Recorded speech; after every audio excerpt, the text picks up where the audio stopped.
Catflap chat back once again. Pleasure to be joined by Wales Sevens captain and owner of This Is Sevens, Mr. Luke Treharne. How are you, pal? Yeah, good. Thank you very much. Thanks for having me. You okay? Not a problem, mate. Yeah, all good here. Just as you say, just off pod then. The standard lockdown conversation. What you're up to? Yeah, same old. Working from home. I've moved house. But what's going on with you? What does lockdown look like for a professional athlete that can't train with everyone else at the moment? Yeah, so it's a bit like you said there. It's just the same old day. It's normally up fairly early, train in the morning, try and do some running, try and do some weights, bit of lunch, and then find something to do in the afternoon. So it's either like reading, cycling. Started our YouTube channel, which you mentioned. This is Sevens, but it's just trying to find ways to fit the day. I think as rugby players, we're fairly used to it. Like we don't normally train past 3-4 o'clock anyway, so it's pretty standard for us. Just probably the difference is you can't go and meet anyone, either have a coffee or go out for food or something like that. Yeah, have you got a coffee on you now? Got a drink on you now? I actually did get I know you like having a beer with these, so I've got a Camden Pale Ale. Oh, I've got a Cali Pale Ale, a tiny rebel one. Oh, very nice. Yeah, cheers, pal. Nice to... Cheers. Well, we'll try and have a beer when all this is over, mate. So what sort of training, I suppose your training, is your training different from 7s to 15s? Like what can you do and what can't you do? So difference between 7s and 15s, probably just the running load is the big difference. Yeah. Structure in like a week, you pretty much train exactly the same. The other big difference is probably that we're not playing week in, week out. So we'll have like a good 3 or 4 blocks between tournaments. Okay. So they turn kind of into like little mini pre-seasons between each tournament. So whereas 15s boys need to probably make sure their bodies are ready after a hard game one Saturday to go the next Saturday. We'll have 2 weeks of tournaments where it's flat out, and then we'll get like 4 or 5 weeks where you get to build right back up to it again. Yeah. So getting ready for that is just more running, I suppose, than 15s players do. That's probably the big thing. When the 15s players come into the 7s, they struggle with the most. They're just not used to running that volume. So it's kind of like at least 4.5-5 kilometers a day on a pretty standard day. Can go up to like 7-8 if we're really pushing it on like a Friday. Bloody hell, that's tough. So obviously that's fairly quick as well, sprints and that's probably the hardest thing about it. I think most rugby players would back themselves to kind of plod around for like at least an hour's training session. But in 7s, it's like you go probably everything is above 70%. Then you get like a little 3 or 4 second break, and it's just again. So it's always hamstrings you see from these 15s players the first thing to go. They're not built for it. They're too big. Probably it's a bit of that, and I think just the only way to get better at running is just to run. So if they haven't done enough of it, then they struggle a little bit when they come in. Savage. What's take us back, pal? How did you Swansea lad? You Swansea boy? Clashley. You West's chest. Talk to me about growing up down west, then, pal. What was that like? So it's I loved going up down here. Like a massive hotbed for rugby, but also just some nice things to do. You got the Gower literally just like 15 minutes away, so there's all the beaches and walks and everything there. Where I live, you actually look over where the old Straddy Park used to be. Okay. So everything, especially in my area, is just rugby. So I loved it down here. Went to school, college here. Was in the Scarlet Academy, which I absolutely loved, and then decided to go off to university. But yeah, Slashy's class, and especially like the Boxing Day or Christmas, like around the Christmas time when they do the Osprey Scarlets, it's the class time to go and watch a bit of rugby. Oh yeah, all the derbies. They were good this year. I watched a couple of down at the Blues. They were good. What's College? Did you go College Cigar? College Cigar, yeah. That was a pretty big hotbed of rugby talent coming out there over the years, isn't there? Yeah, so I think most there's an awful lot of players now who've gone on to play regional and even international who came through there. And I think it was just they were quite early on, because Llanelli is not the biggest place in the world anyway. It just made sense for all of the Scarlets Academy players to start going to the college because there was a good link there. they could work around the training around either boys doing like A levels or BTECs or whatever course. Yeah. And it was quick just to pop back and forth, and then all the boys could live down in the North Dock flats. And then I think a lot of other colleges have seemed to do that, but there was one point where it was just ridiculous. There was probably like up to about 14 or 15 boys were either in the Welsh under 18s team, or within a year had gone on to be in the Wales under 20s team. And it was just ridiculous. But I love playing college rugby. It was like really good fun. You got to start going over into England and playing some of the other big colleges and schools. Yeah. And it's just great fun, I think, when you're with all your mates. Because if you're in like the academies and the regional setups, it gets a bit serious. Whereas if you went back to play for college, still played at a very, very high level for the players we had, but the emphasis was definitely more around like fun and enjoying yourself, which I was quite big on. Did you play a lot of club rugby as well? Like away from the academies in like local club rugby? So I probably played club rugby up until under 15s. And then when it goes to kind of under 16s, the academy, like the regional stuff started taking over. So you'd play for the Scarlets under 16s, we were in that. But I played, my first ever club was Llanelli Wanderers. And then when we got to under 12s, I want to say,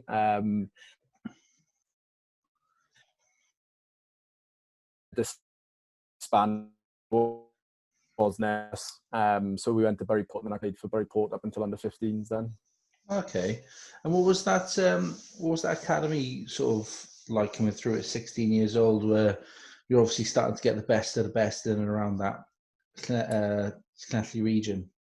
Yeah, I thought it was amazing. I knew it was there, but I wasn't completely aware of it coming up. I was just enjoying playing rugby. And then when they asked you to come down, they were like, yeah, come to academy session. And I think I remember seeing like Scott Williams for the first time. Yeah. And obviously he's only like 3 or 4 years older than me, but like there's a difference between like a 15-year-old kid who's never touched a weight and someone who's like 18, 19, who is like fully like ready to play men's rugby. And we had to like obviously train together for the first time, and just remember thinking like, Jesus Christ, these boys are massive. I think like Nick Cudd was there as well. Yeah. So like they weren't, they're like obviously class to train with, but just seeing like men's rugby for the first time is pretty savage when you're only like 15, 16.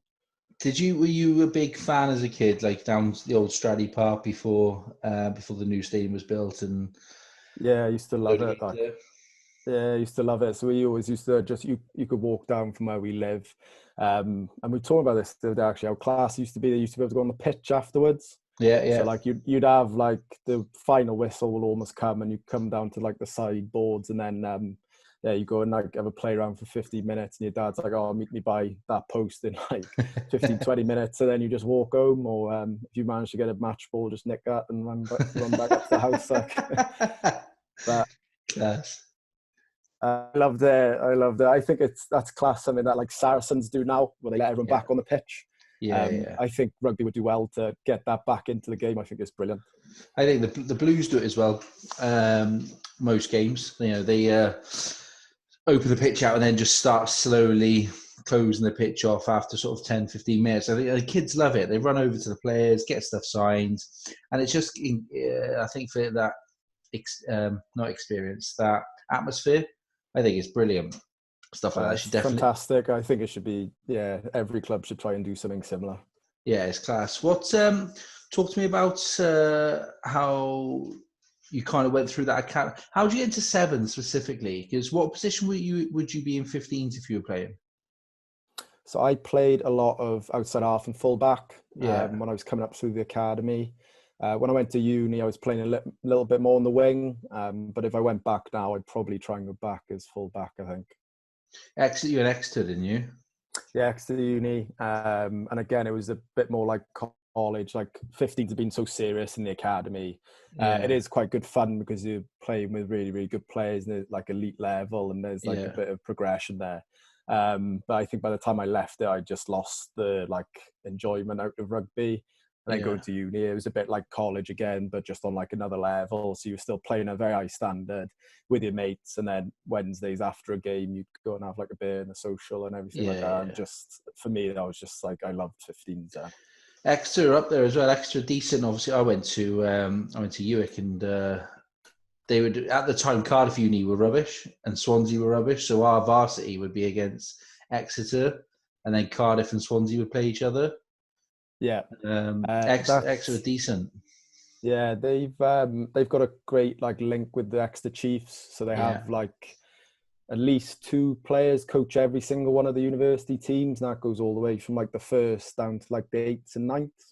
And I think just says a lot about the Chiefs club and like how much they want to be part of the community and build people up. Obviously, they'll get a few players from the university, as happened in the last couple of years, but yeah, it's just awesome link there, and you can get like tickets to the games. They let us have the pitch for the varsity. So when I was there, it was against Bath.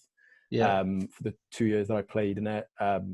Just awesome place to play rugby. Like West Wales is pretty mad about it, but like similarly down in Exeter, they love it as well. Like, yeah, it's class down there. It's my neck of the woods, mate, from Plymouth originally. So they were always our rivals. Obviously, Plymouth and Exeter hate each other. So yeah, I did 2 years in Plymouth as well in uni. I enjoyed it down there as well. To be fair, it's an interesting place, a loose place, Plymouth. Yeah. Probably stories. Yeah, probably stories for a different time rather than now. Some nights out in Plymouth. How did you start to specialise and focus on sevens then? How did that come about? So when I left the academy, so I knew I wanted to go to university, and then that summer, really random event, but there was this pub down in Tenby that was called around the academy teams. I go, do you have any players that can come and play for us in a sevens tournament? Yeah. And I think they'd sold it to the academy managers as something like a bit more than it was. So quite a few of us got sent to do that, and like got picked up at like 4:30 in the morning, I think, down in Henry. It was just over the border. It's called the Wild Boar Sevens. There's just all these old heads from this pub just on like an all day, but wanted an excuse to go have an all day. So they're like, I'll make a sevens team. And literally had these the worst like cotton jerseys you've ever seen. Like I think I was wearing like a triple XL. Take the arms up. Yeah, we looked absolutely garbage, but ended up getting to the final. Lost in the final, but from there was a team called Samurai, and they asked if I wanted to come along. And basically for the rest of that summer, just played in all these different invitational teams. Got taken to like Amsterdam, Kenya, different places. And then after that, then in my first year in uni, got asked to come and train with the Welsh setup. And from then did like pre-seasons. And then I think after doing 2 pre-seasons, got my first tournament in Gold Coast, which was class. And from then I've just been doing it since. Yeah, that's brilliant, mate. I a couple of years ago, obviously you will know a lot of the same people, but a couple of years ago, a lot of my mates did like almost like a circuit around the UK, the sevens. You know, obviously, like, I don't know if you heard of like the goats or whatever, and they'd go to like Newquay, Bournemouth, Manchester, London. So I would go on all those trips as well, but just swig basically. See, I love it. I love all that like side of sevens. I think it's like something that just needs to be embraced. I think anybody who wants to play international seven should come through that. Yeah. Because I think it's really tough rugby because you end up playing like 7, sometimes like 8 games in a day, which is just ridiculous. But then you get that like social fun side to sevens as well, where you often get just chucked together with a bunch of random other players from all over the place, and you just got to try and bond as a team and play rugby. I just love the whole like idea and the setup, and I think once I stop playing international, I'll get straight back into playing on the invitational circuit. Oh, it's brilliant, mate. I love going to like Bournemouth and you'd see like the Stash All Stars versus the Samurai, and it'd be like Tangi Thakabau and the Armitage brothers were playing, and you're just like, what the hell is going on here? And obviously you got like this, you got the elite tournaments, then the social, then like the Sunday pub teams. It's brilliant. I love stuff like that. I think it's class. I'm gutted. The only one I haven't done is Bournemouth because it's often on the same weekend as Amsterdam. Yeah. So I've been lucky enough to go to Amsterdam, but definitely Bournemouth is one I want to actually see just because everyone loves it. Like, it's a good 3 days. Half of Wales go, mate. It's you bump in. Don't even have to message people. Just go down there. You could go on your own. You'll end up seeing about 50 people. Like, oh, what's happening? You're right. Yeah.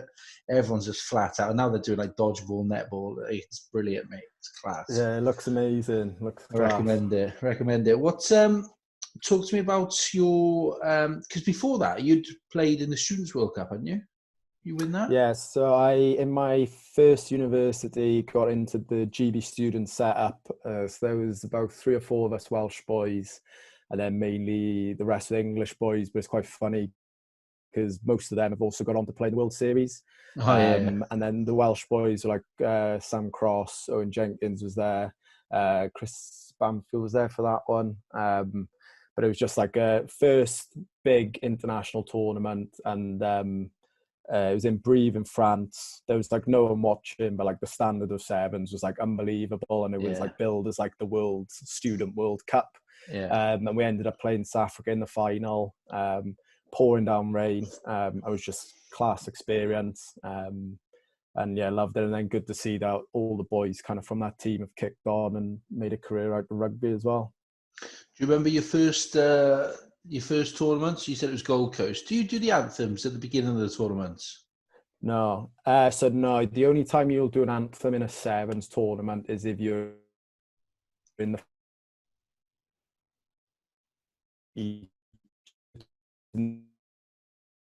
day would just go on for too long if for every single game you were doing the anthem. I just realised Gold Coast. Yeah, I just realised Gold Coast wasn't even my first one. It was the Glasgow Commonwealth Games, which was like a couple of weeks before. But that was amazing. I loved that. I was obviously in uni coming back to train, and I wasn't really sure if I was going to get a chance there. I think I'd done enough like on the in invitational circuit to like warrant at least a shot at it. And then luckily enough, I got picked in the squad, which was a bit of a shock to some people. And then it's pretty much just getting thrown straight into a Commonwealth Games. So it was up in Glasgow, which some people doesn't think sound great, but I loved it because like all your family and friends would come and watch. It was on at like the right times of the day. And to be fair to everyone in Glasgow was organising it. It was just amazing. Everything ran perfectly. Amazing.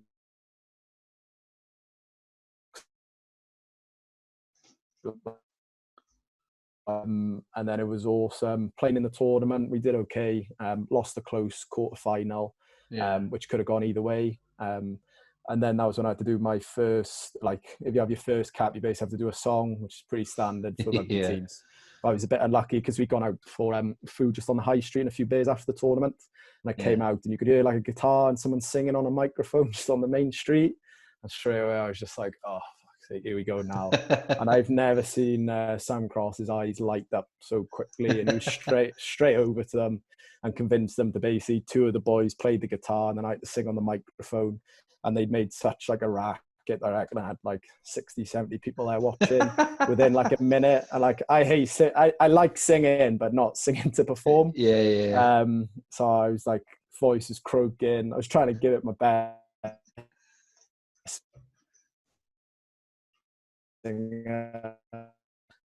Some lovely lady popped like a couple of quid in the hat. That's out in front of us at the end.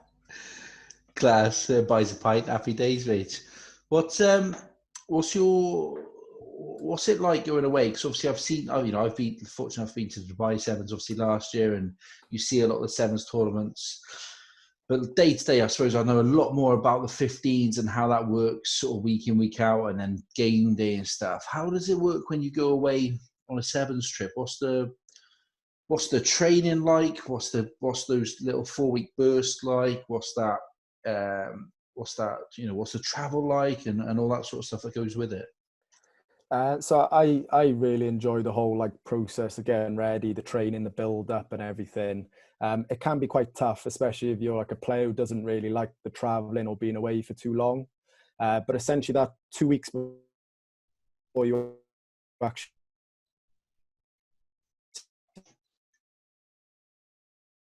to where you're training at match intensity, full on contact, and you simulate the full tournament. So you'll go Thursday, Friday flat out. Normally then you fly on the Sunday at the start of the week. We depends, you could in the late, which is always the worst, like an overnight flight if you can't sleep. And then the week actually building up to it is fairly light training. You'll probably have one day where you'll play another team. So we might go to Dubai, we might play Fiji in like 4 or 5 minute blocks, just to get the cobwebs and the flight and everything out.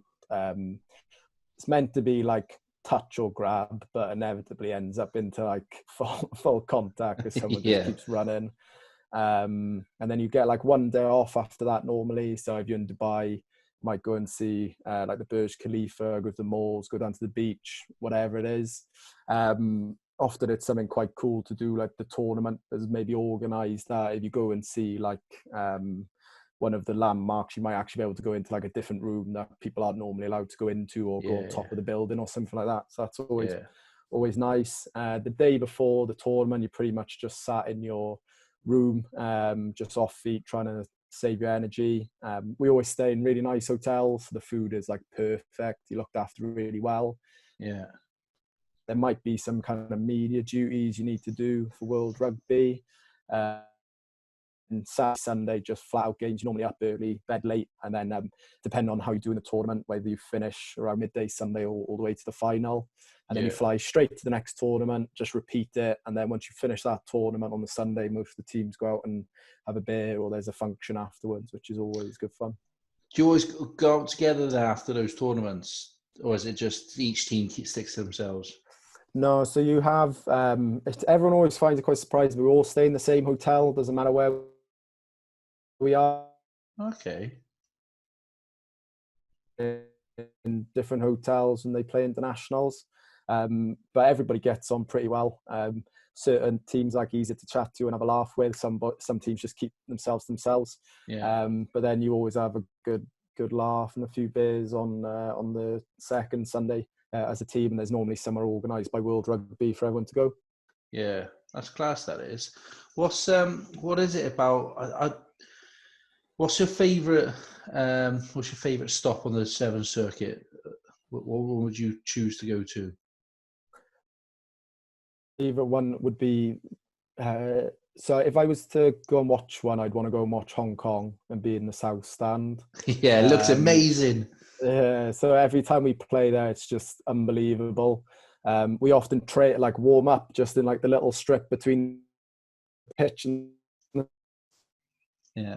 And I think a couple of years ago we had Jared Rosser, the Dragons winger, with us. And then we came out for the first game, and there was like a group of like boys and girls in the front just calling his number and being like, "Give us a wave."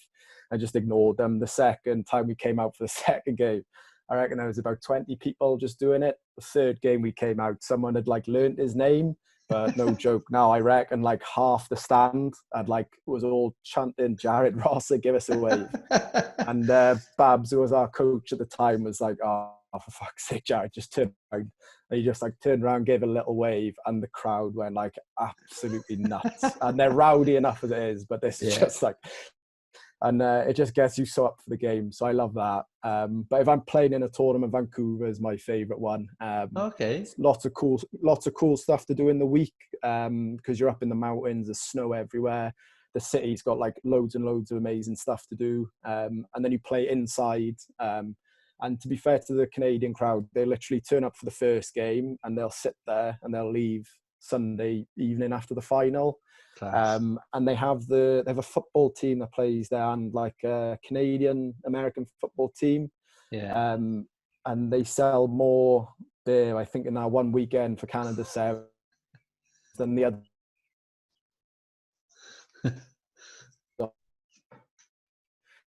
So like a great atmosphere there. They obviously support Canada, but they just support every team. And then the night out afterwards is class. There's a place called the Roxy, which is quite famous there, and it's just brilliant. I love it, mate. I think I'm rubbish at rugby, but if ever I got a chance to go back, I think I'd enjoy a Severn Circuit, especially if you're a single bloke as well. You haven't got to worry about leaving, your missus at home, whatever. You're off for 3-4 weeks or whatever, traveling the world. I think it's good. Well, it seems like a good lifestyle. I mean, I wouldn't know, the ins and outs, but it seems like a lot of fun. Hard work, obviously.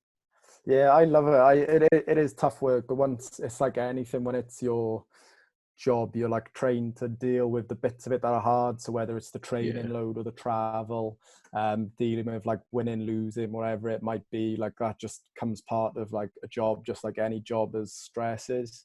But yeah, you definitely starting to see a lot more younger boys. So I coach an academy called the UR Sevens Academy. Yeah. And if you ask like we always ask them in one of the coaching sessions, would you rather play 15s, would you rather play 7s? And I'd say a good like 95% of the boys now would rather be a professional 7s player for kind of the things you mentioned, where you're traveling, you get to see different bits of the world, playing in front of big crowds is exciting. It's definitely attracting younger players now. What's that? Have you played much 15 since getting into that? Maybe not when you've broke into Wales, but have you played any 15 since getting into that sort of 7 setup? I just cut out a bit there. Can you hear me, pal? That just went funky for a little bit. Yeah. Then. Did you say yeah?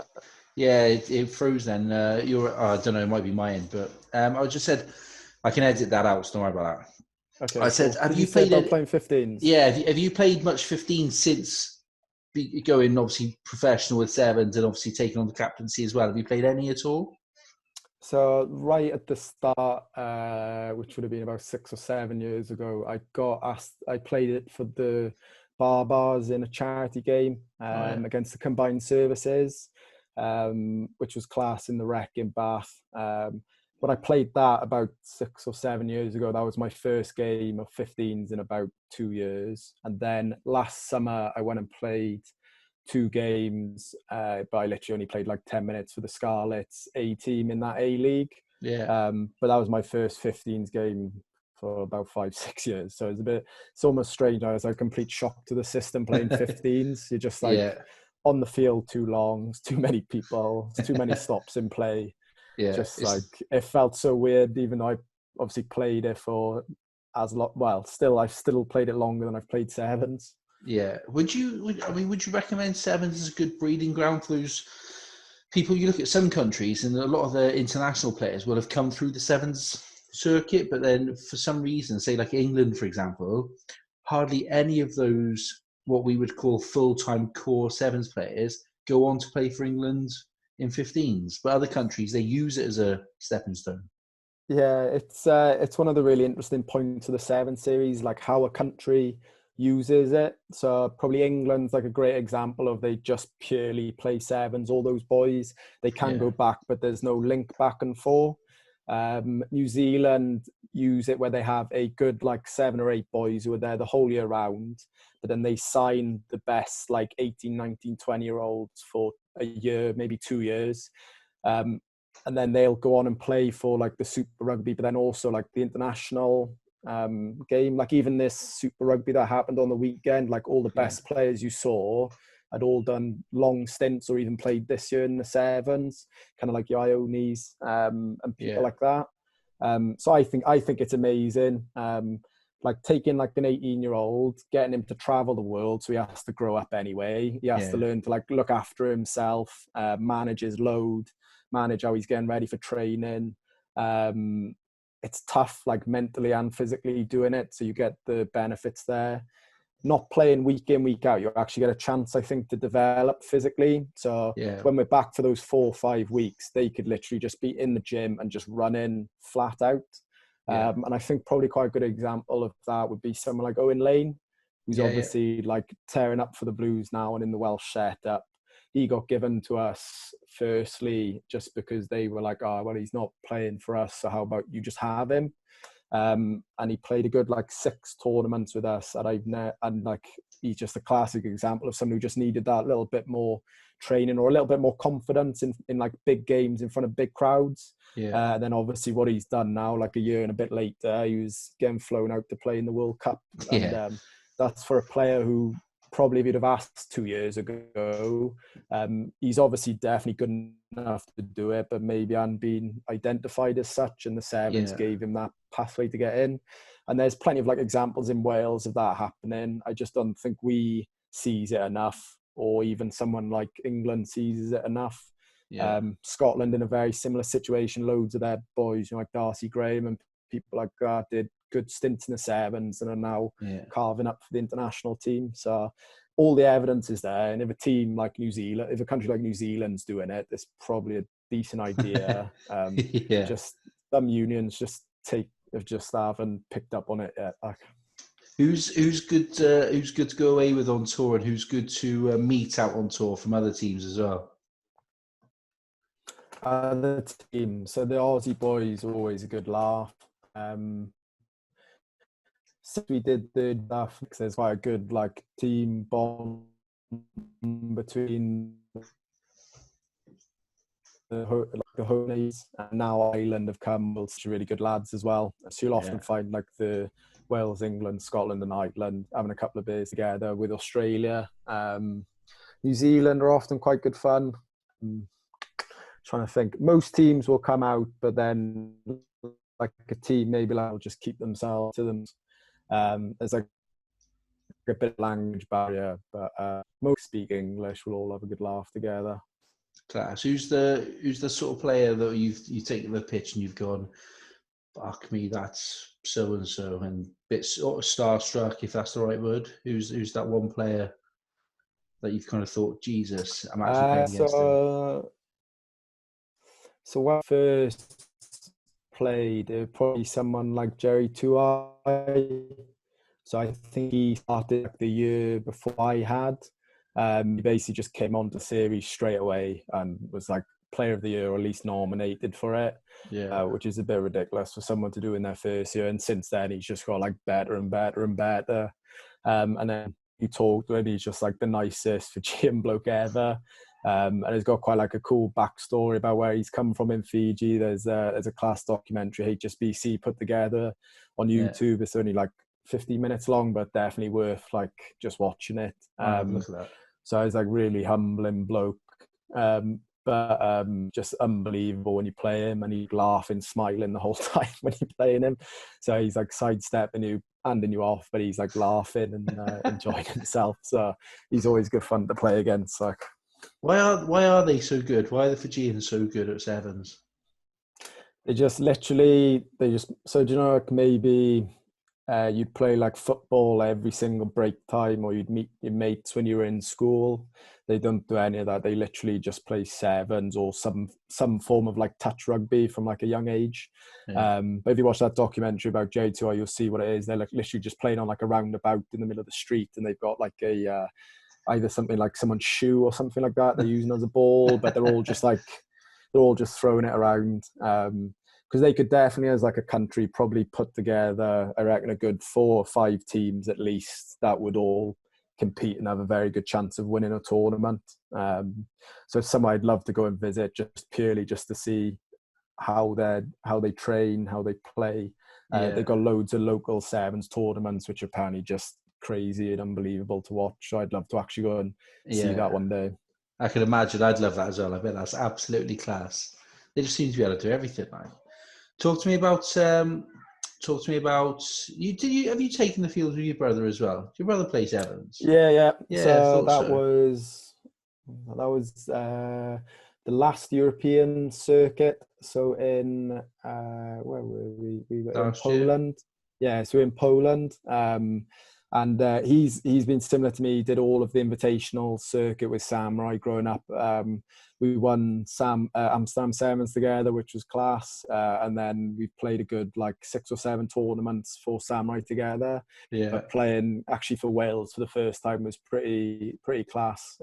Like especially anytime you get to do it, but you get to do it with your brother, it's just like another level again. And I thought he played really well. He got a couple of tries. And he just loved it. So he's been doing a Masters this year.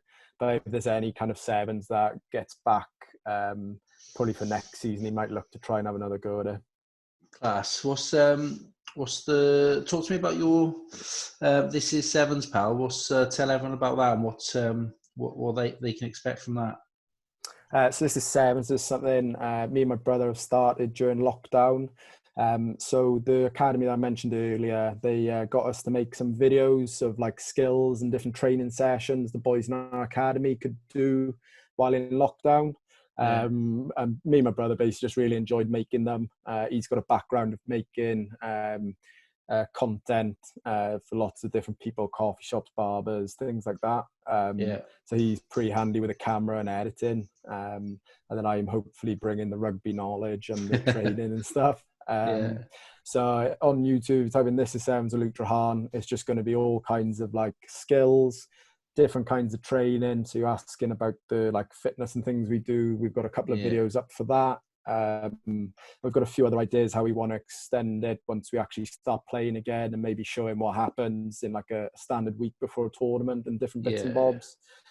Seems to be going well so far. So at the moment, we're just putting one video out every Tuesday. But yeah, I'm enjoying it and getting some pretty decent feedback. So You yeah, get gonna keep going. you go viral with your Rugby '08 one. So that was so we decided, we were like, how are we going to get people to actually go to YouTube? So we were like, let's start making just some like little promo videos to put on Instagram. Yeah. And then we've still got like a PlayStation 2 back at my parents' house. So we got Rugby '08 up the other day. We were like, oh, do you know what? That'd be so easy to make a little video of. And it's like, because there's not really been any other rugby games bar probably John Olomu before it. Yeah. It's like there's a good like 8 to 10 year gap where I reckon every single person kind of our age would have just played that game constantly, like and because there hasn't been any rugby since, it seemed to really just like tickle people with the nostalgia, I think. Yeah, it was class. So that did well. And the juggling one I liked as well, where you're catching your legs again and walk into your face and stuff. Yeah, so that was probably a bit harder to film because I am actually doing quite a lot of juggling in that.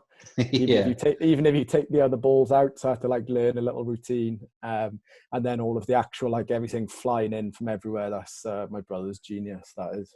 As class, mate. Keep it up. I love stuff like that. It's good to, obviously it gives you something to do. Then obviously, hopefully not for a while, but if the sevens ever stops or rugby stops, what does the future look like for you? What's the plan?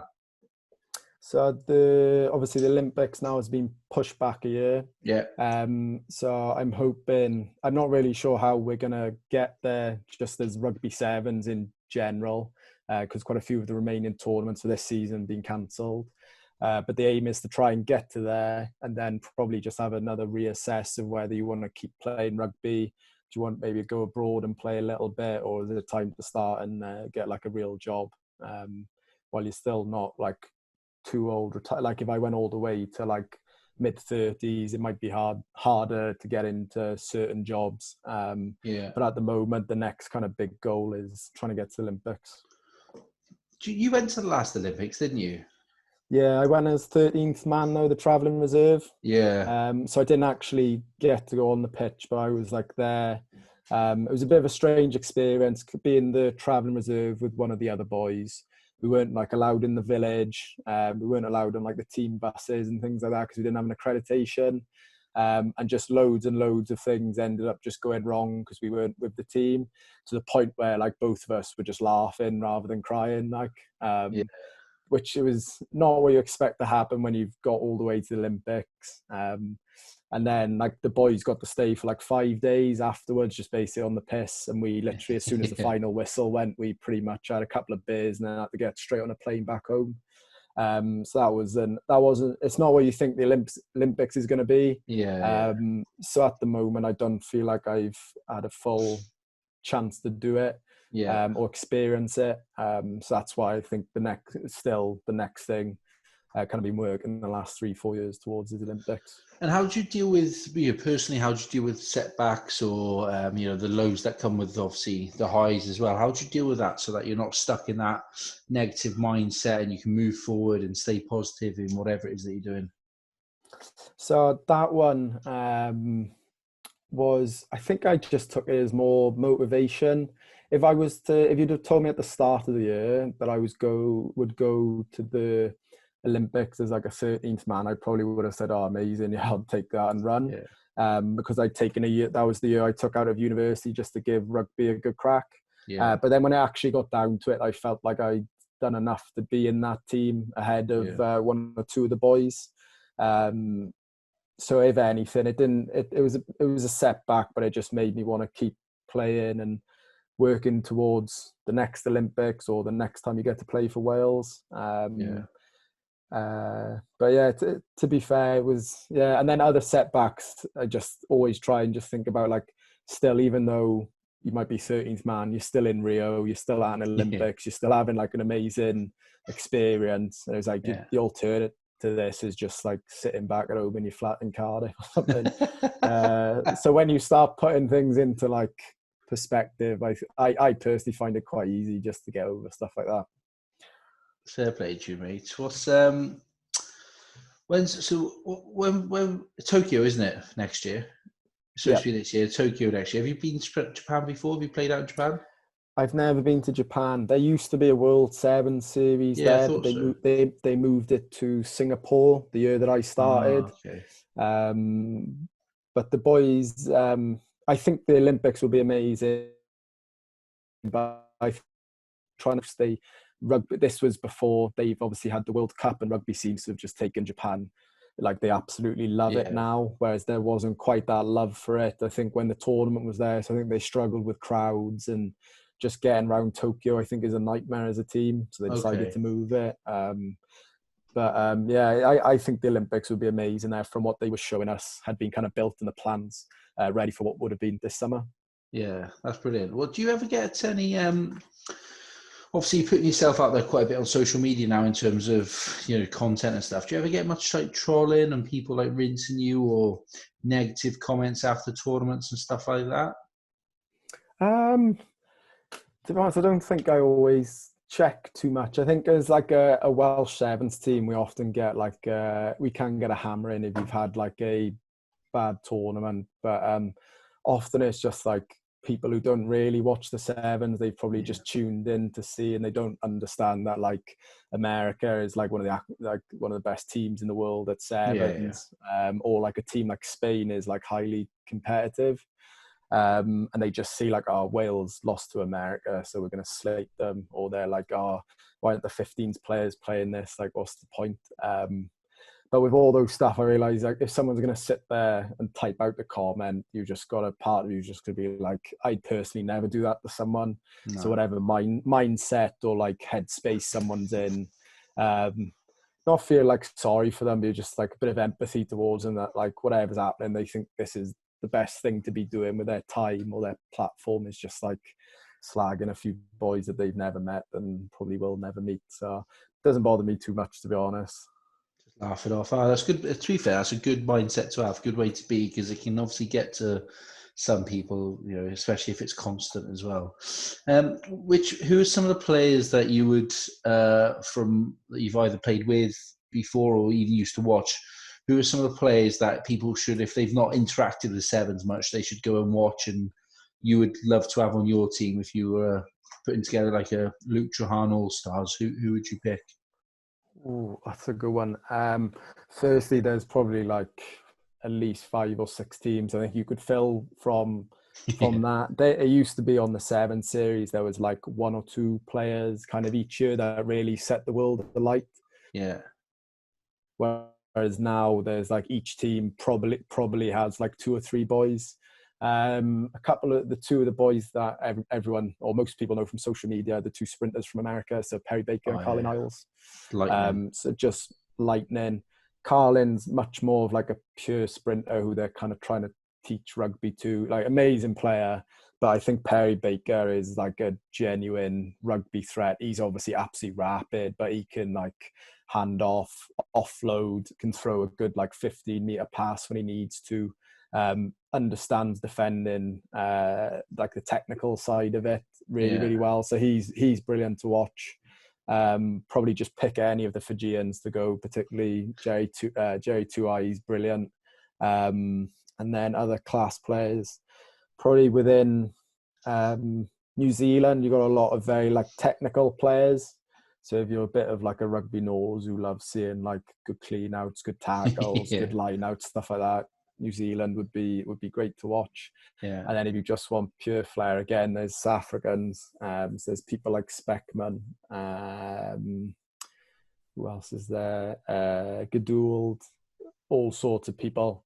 Basically, if you watch any of the World Series, you won't see like a boring game. There'll be a good handful of players who can do everything. and will just be really interesting to watch.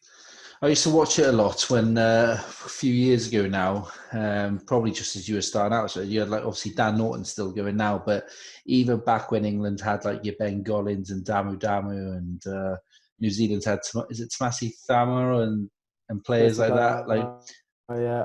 William Ryder. Used to absolutely love him. Love him. It's amazing. It was that on the computer where we trade good like 6 or 7 years and watch it, and it's actually mind-boggling to watch those games of rugby and you're like, that just doesn't look like sevens anymore. But I was the same as you. I used to watch and think it was like the most amazing, best thing ever, but it's like it wasn't boys often who were training full time for it. So they're often just like 15 boys that were just, oh, do you want to come away for 2 weeks? Yeah, I'll do it. Like I remember it being amazing, but I think part of the reason it was amazing because you had these class players, but you were playing against teams that were like structurally sound in defense or attack. So there was probably a lot more space to run, throw these offloads. Often if like people were kicking a game, which doesn't often happen in sevens anymore, and then they'd run it back against like what now would be like a line of 6 with a sweeper. It's like 2 stragglers, then another random 2 stragglers. And that's when you see like the videos from people like Ryder, just like running, stepping everyone. Amazing step, would still be class. But it just looks so different nowadays compared to like back in the day, which I guess 15s is the same as well. Yeah, just a lot more obviously analytical and structured now. I remember, is it William Ryder against Scotland maybe? And he's under his own stick, steps the guy, and he's see you later. Like if you watch that though, he steps the whole team, but like one of them's on the 22, one of them's on the 10 meter. Someone has completely just stopped running and is like almost tackles him on the try line, but he hasn't moved anywhere. So like you wouldn't see that in today's game, Mac. Class, I love that, mate. Well, look, I know that obviously we're just waiting to find out what's going on in terms of sport in the UK now. So hopefully it won't be too long before we can see you back out there in the World Rugby, can get the tournaments back on. But I really appreciate you coming on. We'll tag in This Is Sevens, and you can find that on Twitter and YouTube and Instagram. Yeah, so I'm Luke Treharne on everything, and then it's This Is Sevens on everything else then. Class, top man. Hey, look, hopefully I can catch up for a beer soon, pal. And I'm plotting a little trip to Dubai Sevens this year again. So hopefully this time we can try and catch up for a pint there as well. All right, mate? Sounds good to me. Look forward to it. Top man. Cheers, Luke. I'll catch you soon, boy. All right? Cheers. Thanks so much. Cheers, Maggie. Ciao, boy. Bye.